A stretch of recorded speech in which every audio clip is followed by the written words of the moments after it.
الو ازيكم عاملين ايه؟ يا رب تكونوا كويسين وباحسن حال. النهارده بقى جايين لحاجه فاخر من الاخر، كله في حله واحده. يلا كده اقلب على طول احلى كبسه سعودي بسلطه الدقوس. مش قادره اقولك بجد بجد احلى كبسه سعودي وسلطه دقوس. ويلا بينا على الوصفه على طول. مننساش نعمل لايك وشير وكومنت حلو. هنبدا بقى نعمل الكبسه بتاعتنا. عندي حله على النار سخنه كده، هبدا ان انا انزل عليها بالسمنه بتاعتي بالشكل ده. عندي بقى الزبده كده سخنت معايا، انزل عليها بورقتين 3 روله وحبهايتين حبهان صحيح، وثلاث وحدات كده قرنفل، عيدان قرنفل اللي انتوا شايفينها دي. وعندي بقى هنا واحده لومي كده انزل عليها، وواحده قرفه وعود القرفه كده. كل ده اشم ريحته، بحبه ان هو يسخن الاول شويه. واكون مقطعه كده اللحمه بتاعتي بالشكل ده، وانزل بقى على الحبهان والورق اللورا والقرنفل بالشكل ده باللحمه متقطعه مكعبات كده وسط. حلوه حاجه كده تفتح النفس وتسمعي صوت الطشه وتشمي ريحه التوابل الجميله. واديها بقى تقليبه كده حلوه لغايه لما لونها بصوا غير معايا بالشكل ده. ريحه التوابل حلوه قوي، واللحمه اخدت صدمه حلوه كده من جميع الجهات. هبدا بقى انزل عليها برشه كده من الفلفل الاسمر، حبه حلوين فلفل اسمر. وهديها بهارات كبسه، معلقه كده حلوه من بهارات الكبسه بتاعتي. وهديها شويه كركم، معلقه كركم زي ما انت شايفه كده. واقلب بقى فيها، واديها شويه بهارات لحمه زي ما انت شايفه. عايز تديها شعره قرفه او تكتفي بعود القرفه اللي انت حطيتيه في الاول هيبقى زي الفل. اخدت بقى تشويحه حلوه كده اللحمه بتاعتي، وبهارات ريحته بانت وطعم وروعه. انزل عليه ببصلايه كده مبشوره، واديله تشويحه تانية بالشكل ده.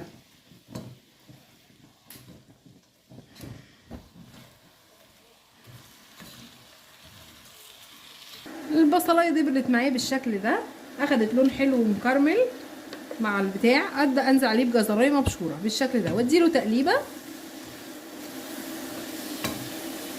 الجزره اتشوحت بالشكل ده، ابدا انزل عليها بقى طماطمايه مبشوره بالشكل ده زي ما انت شايفه، واديها تقليبه. ومع التقليبه هنزل عليها بمعلقه معجون طماطم او صلصه الطماطم كده بالشكل ده، معلقه واحده، وشعره السكر بتاعتي.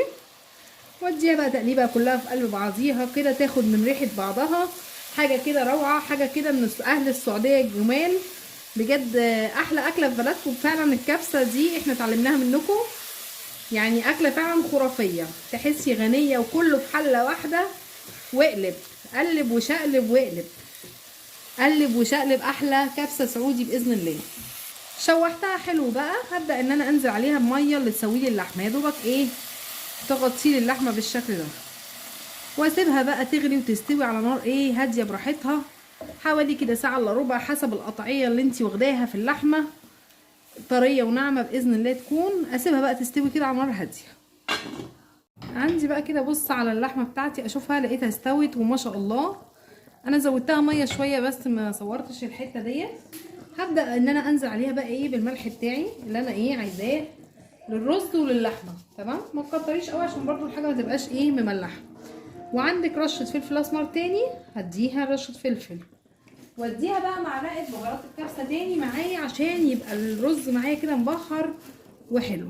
بصوا بالشكل ده، معلقه حلوه كده بهارات كبسه. وعندي كوبايتين رز بسمتي منقوع في ميه سخنه حوالي نص ساعه ومصفياه بالشكل ده. هبدا انزل كده على اللحمه بتاعتي بالرز بالشكل ده.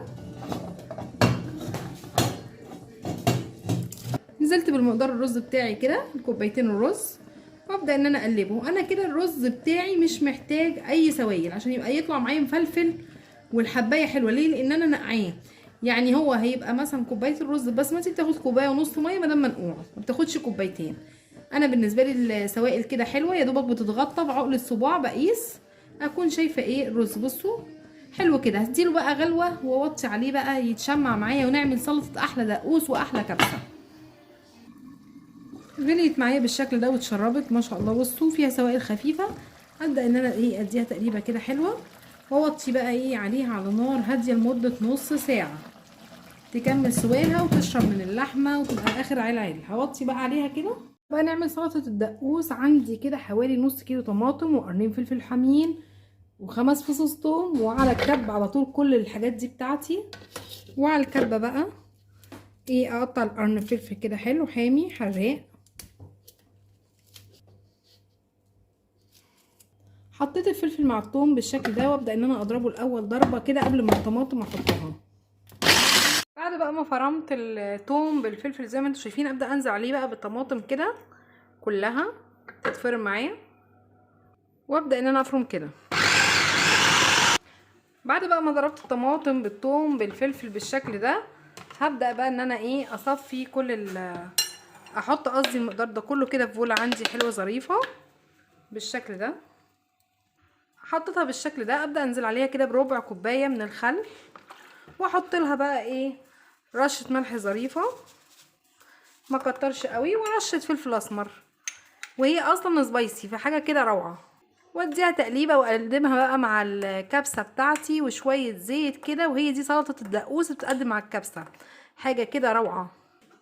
اديها بقى معلقتين كده زيت بس كده وخلاص، وبألف هنا وشفا. هلو ازيكم عاملين ايه؟